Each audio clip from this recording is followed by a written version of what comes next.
against Nicholas King on Team of Reclamation. And this is the story, I think, Emma. It's you look at Nicholas King's hand, wonderful hand to have in the Gross Barrel Mirror. Not so much against Scorchbitter and friends.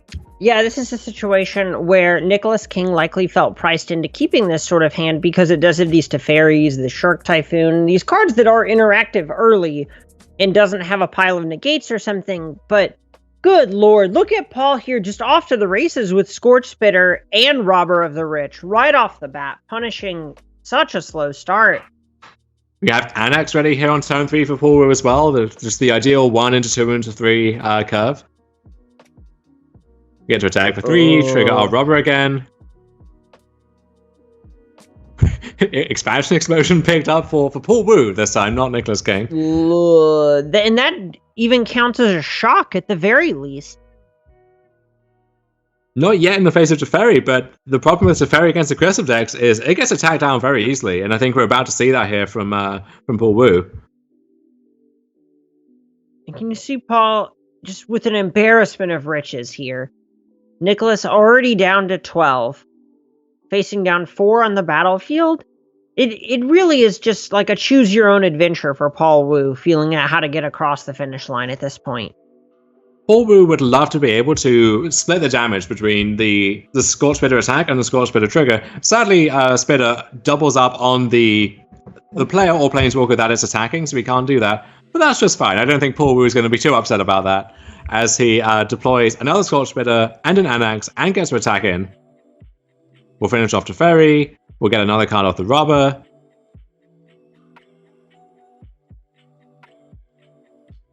Don't see us casting that Shark Typhoon anytime soon, but hey, it's a nice thing to have in your pocket. I mean, Wu's only a couple of lands away. I don't know if the game will go that much longer, but Runaway Steamkin can even generate more mana to help get there sooner. Oh, is that lethal? No, not quite. No, it is with shock. Yeah, we've got the shock. We use all of our mana perfectly to deal exactly lethal damage. Oh my goodness. What a world. Worth noting, and this is the same discussion we had last time with Teferi. If Paul Wu had finished off that Teferi, we would not have lethal damage right here. But instead, Paul Wu, I think wisely, bypassing that entirely and just going upstairs, and that cast Limerick is going to finish the job. Yeah, just being able to send 9 points upstairs to King, plus this shock is going to actually just put this game out of reach and slam the door shut. And I know we have a few Nicholas King fans in this booth here, but I think, in a way, this might be what the fans are hoping for. We see Mono Red just annihilate a Reclamation deck, and then we get to move to some of the non-Reclamation matches going on in the tournament. So. Oh, yeah, so we have 12 of a possible, 32 total, or 24 copies of Reclamation in top 8. Looking to have that be 4 in top 4 and 0 in the finals. Very on board with Nicholas King falling to 0-1 in this top 8 matchup, and Paul Wu 1 game away from that semifinal position, which we all know is what actually locks you up for that end of season seasonal championship. So for Paul Wu inside winning here, Chandra Acolyte of Flame is a nice way to punch damage through after sweepers. Tybalt, Rickish, Instigator kind of does the same thing. Unchained Berserker even, we see that come into the deck. So a few different options to upgrade his threats. And then for Nicholas King, we have a little bit of everything. We've got the full Royal Sampler. We've got Glass Casket, an Ether Gust, a Flame Sweep, a Deafening Clarion, a Justice Strike, and a Devout Decree as answers of various kinds. We've got Kenrith as a way to stabilize and then close out the game. And then Shadow the Sky if we want the sweeper there. Even Spectral Sailor could potentially jump into the deck just as a way to trade with an early Scorchbitter or Unchained Berserker, which we saw that interaction come into play earlier in this tournament. Yeah, this might be a bit of a hot take, but I don't hate bringing in Spectral Sailor if you have the read that Unchained Berserker is going to be in the deck. And since King and Wu have already played this tournament, King should have that on his radar here. And you see for King, shaving a copy of Wilderness Reclamation, he understands that that isn't what the matchup is about so much after sideboarding, where you're not going for these fast Reclamation draws that top out with a quick explosion. You often have to spend your cards and your mana dealing with the threats that Paul Wu is presenting. So having a card that relies on other cards and can't really be deployed early sometimes isn't the way to go. Right, this is something that we've seen from a lot of these reclamation players throughout our tour, is when playing against these aggressive strategies, rather than leaning into the wilderness reclamation side of things, they kind of sideboard a bit lower on that plan and morph into a more Izzet or Jeskai-based control deck that just plans to trade and naturally hit their land drops and have their explosions be for, say, 4 or 6, rather than for 20. And Nicholas King on the play here does have turn 2 Growth Spiral on the play with a Reclamation, with a Glass Casket to stymie the early beatdown. So a fine hand for Nicholas King. Paul Wu quickly goes down to 6. And this is the draw if you're in King's seat. Yeah, also kind of the draw if you're in Paul Wu's seat as well. With a 1-drop into another 1-drop plus light out the stage. Well, a lot of times you don't always want to cast Light at the stage in conjunction with your other spells because you want to make sure that you actually get use out of both cards. That's very true. And yeah, this is not a mono-red deck with 21 drops where you're reliably casting that as a divination. You do have to think carefully about the timing of it sometimes. Right, this is something where from Wu earlier in this event, I believe, we saw a Light at the stage get cast, hit 2 Anaxes, and then neither of them be cast on the following turn. Patience. Patience. What's it going to be? Come on, just pass. Just do it. Ship the turn. You got some time to cast this spell. That is what we like to see. That is an in step without that Light at the stage being cast by Paul Wu. If we didn't have the third land, I think you have to fire off the light up the stage just to dig for that. But since we do, and our next turn is scripted, I really like holding back off that light up the stage because we're guaranteed to be casting this Anax here. Right. Nicholas King already up to 5 lands by the end of his third turn on the play, getting out of that early mana advantage. A quadrome of triomes on King's side. 2 pair, I would say. 2 pair. Is that a word? Is quadrome a word? Is that? It is now. That's how language works. You know, someone says something because sometimes you just say things and then it becomes official. Look, if it's not about the gathering these days, then it's about the magic. And this magic is us adding words to the dictionary. Talking is just a form of gaming, if you really think about it. But here we see Glass Casket able to take care of Anax, and then Justice Strike and a second Glass Casket at the ready for Nicholas King to take care of the other creatures. Unfortunately, Glass Casket and Uro working across purposes here. King would love to stock his graveyard to escape that Uro as soon as possible, but Casket being a permanent on the battlefield works against that. Yeah, this is one of those interesting situations where you have these cards that are the best thing for their rate, right? They're able to check something like Uro if necessary, and something like Rotting Regisaur, but they do have that tension with cards that you want to be good on level 1, your Uro, Titan of Nature's Wrath, and so on. And King debating if and when he wants to use these 2 spot removal spells.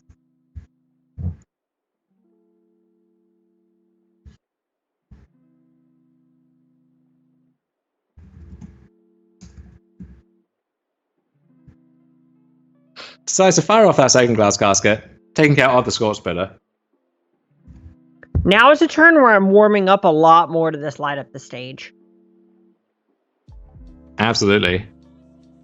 So we're going to lead on Anax, which is interesting because we could potentially light that stage up into something that we'd rather cast instead. Yeah, I think it's an interesting pre-combat copy of Anax. So Light does find... Ooh, Embercleave and Mountain. The other half of the Splinter Twin. So Nicholas King, what can you do about it? Luckily that Justice Strike can take down whatever the target would be for Embercleave. But if it's Anax, once Embercleave comes into play, then we do have Full Devotion. We get another creature back off the Anax, another Satyr token. Is there a world But there's Expansion Explosion and a second Wilderness Reclamation, so Nicholas King may only need to buy a turn or 2, and he is at a relatively comfortable 14 life. Yeah, this turn on one hand it feels a little bit on the rails, but if you're in King's seat, you can even expansion the Justice Strike if you want. We could, and this is, I assume, taking place on Paul's Outkeep? Or Combat, sure. But that Fervent Champion by itself is enough to bring that Embercleave into range. Hard to imagine Wu not just taking the free Ember Cleave here. Since the alternative is you don't cast it ever. And we are not very close at all to escaping that Uro, which is one thing that could stabilize the board even in the face of Embercleave. So now, Fervent Champion crunches in for 4. But Nicholas King gets to untap, play a second Reclamation. Oh, and there's a Kenrith. This is one of the strengths of this deck. So this turn we get to Reclamation. We can explode for up to 7, somewhere in that range, take down the Fervent Champion, force the re-equip of the Embercleave, draw a bunch of cards in the process, and then stabilize, at the very least, with Kenrith on the following turn. Is there a world where you do it for something like 5 to have a 2-drop up on the back of it? Yeah, we've got some Ether Gust and so on we can deck. Well, I don't hate that at all. Especially when Brazen Borrowers have been shown to be such a big part of King's plan against these aggressive strategies. I really like the idea of planning to find something that you can draw off the top. But just, the 2 cards aren't that big of a loss when you have this Kenrith, when you have these Wilderness Reclamations. Cards aren't really the squeeze you're under. It's about falling too far behind on the battlefield and giving yourself outs to be successful. We know something's going to get blown up. The only question is for how much. And this is a fully sized explosion here. And that Deafening Clarion can threaten to sweep up the board in short order too.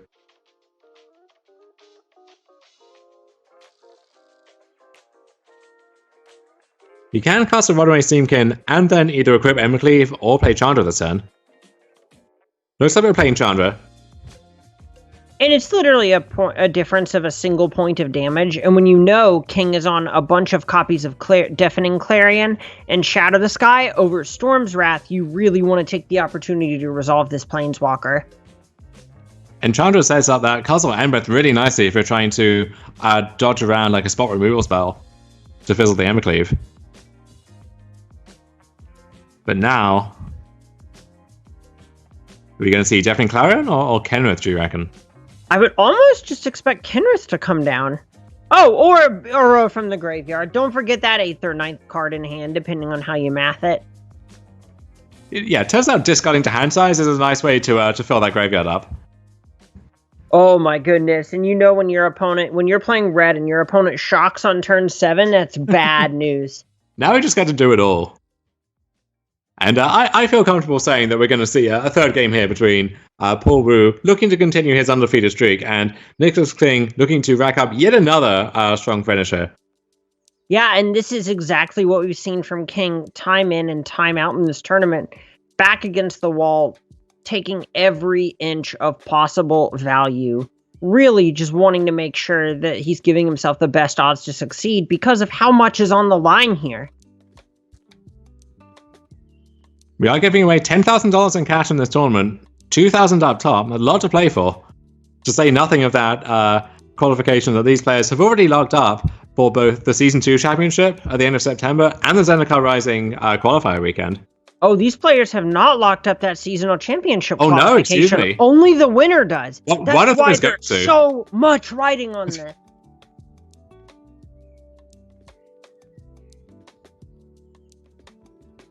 And Paul Wu valiantly fighting on, but I think he sees the writing on the wall here. I mean, Embercleave forgives a lot of sins, right? This Runaway Steamkin theoretically could be worth a ton of damage by itself. Embercleave gives you a dream to chase.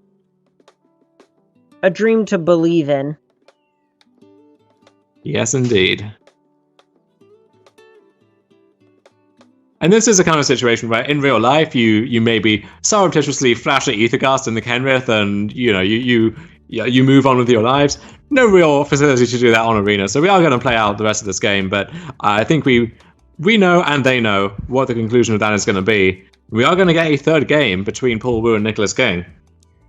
Right, Kenrith coming down, going to make this 14 points of damage coming into the red zone. Oh, and Kenrith is worth so much life in both directions.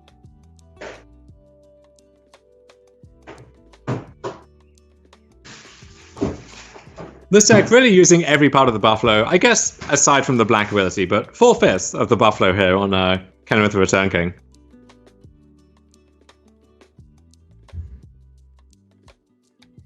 Got to make sure we grow that Brazen Borrower as well.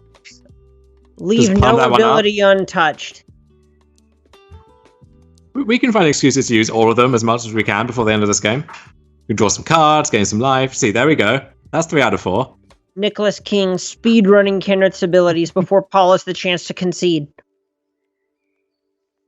Going for that 80% Kenrith World record.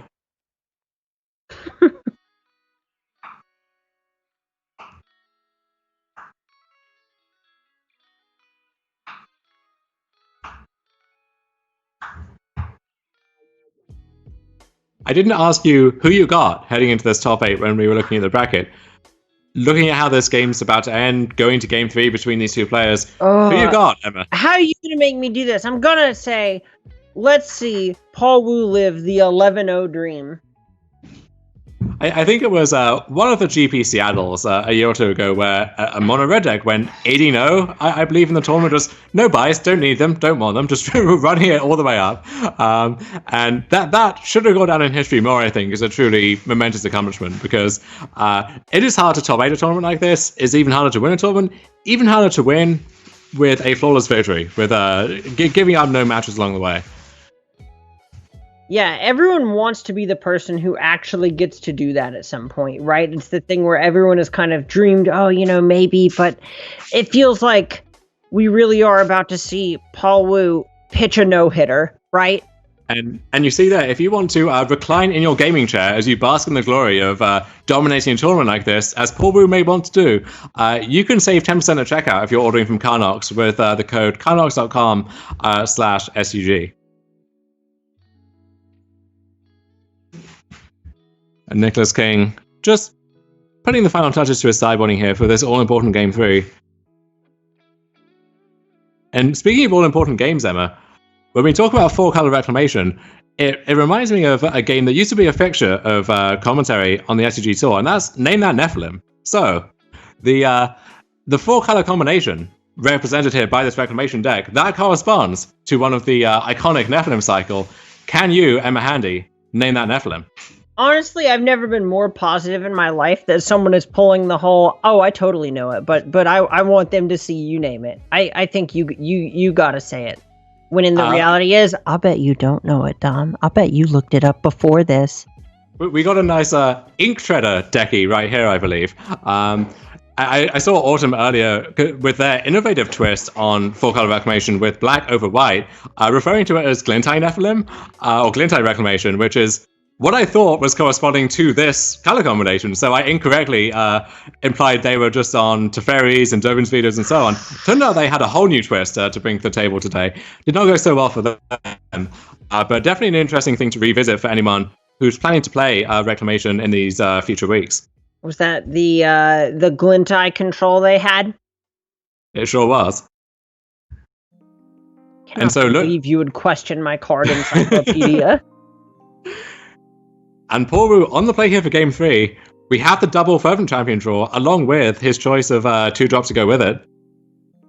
And both of these are great to have here, largely because they're both great at capitalizing on early stumbles from the opponent. Runaway Steam Can on the play, in particular, is so great at just putting you out so far ahead of what the opponent has available. And for Nicholas King, we have that Shadow the Sky to work towards, and we've seen that be too slow in the past, but we also do crucially have Devour Decree and Ether Gust to help him get there. And look at Wu, lot of gas in the tank, not many matches, only 2 lands available, so we may end up seeing Wu get choked on mana in these early stages.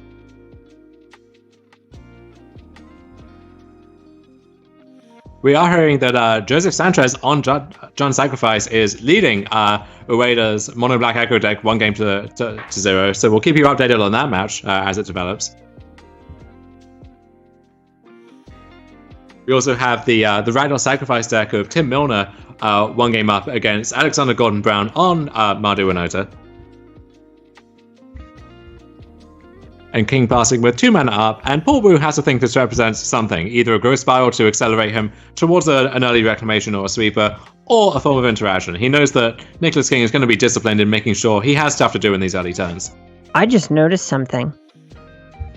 This is not an ink treader hand. This is a teamer hand. Look at those lands. Oh, that's a Ketria Triome. Yeah, easy to make that mistake just looking at those full arts there. But yeah, Nicholas King is missing a color, and that color is all important here. Yeah, when there are 2 white spells in hand, and the most important one requires double white during the main phase, King is actually pretty far away from doing anything. This is exactly what Wu is trying to capitalize on in this event. So we can Aether Gust something, but we really need, I think, to Aether Gust everything. We can't do that right now. Oh, this is the spot where if you're in Wu's seat, they cast the Aether Gust, you look them in the eyes, and you say, okay, resolves. That's all you got? I've put 4 creatures on the battlefield by turn 3, and this is your first action in the game? Oh yeah, you sigh in relief. You go, oh, yeah, no, yeah, that's good. That's good. Aether Gust going after, Unchained Berserker. But King's still taking 6 damage here, an entire third of his life total. Ugh, that's so brutal. And King just playing towards ripping a white land off the top for this Devout Decree. How do you feel about an uncastable glass casket? Ooh, a glass uncasketable, if you will. I absolutely will, my friend. And we said earlier in the day, King's build is more of a band deck splashing red. This is, at this point, this looks like a teamer deck with no white lands in sight, and King could have used one of those quite some time ago. Yeah, it's going to take some really impressive stuff for King to wriggle out of this one, but a white source off the top could be Devout Decree plus expansion on Devout Decree. So all hope is not lost yet. That's a start. Oh, Lord. Kenrith, unaware that his reign is well and truly over at this point. And yeah, we have the reclamation, we have the explosion. That's going to be several turns too slow. And Nicholas King had Robert's cards exiled our white forces. Truly unbelievable. And Nicholas King can only look on with those 4 white cards in his hand. And yeah, he says good game, graciously bows out of this tournament. But that was a blowout in favor of Paul Wu, who moves on to 9-0 in the tournament, moves on to the semi-finals, and the dream is still alive for that undefeated run to start this season. Yeah, absolutely. Paul Wu still alive for the no-hitter at 9-0, going for 11-0. 2 rounds between Paul Wu and taking it home, nailing it all. $2,000 in pocket. Has already locked up 700 big ones, just playing to double their money from here on out. And if Paul Wu has a free weekend sometime in September, he can join the Zendikar Rising Invitational qualifying weekend too. So that's nothing to shake a stick at either. So we'll be seeing him there. We'll be seeing him for maybe the entire remainder of our tournament at this rate. He's tearing through this top 8 in a blisteringly fast manner. But in the meantime, we'll see if we can get you updates on either the remaining quarterfinal matches. Maybe we can throw you to those if they're still in progress. But those seem to be moving along at a decent clip too. So we'll go to a short break and see if we can bring you more magic as soon as possible. Don't go anywhere.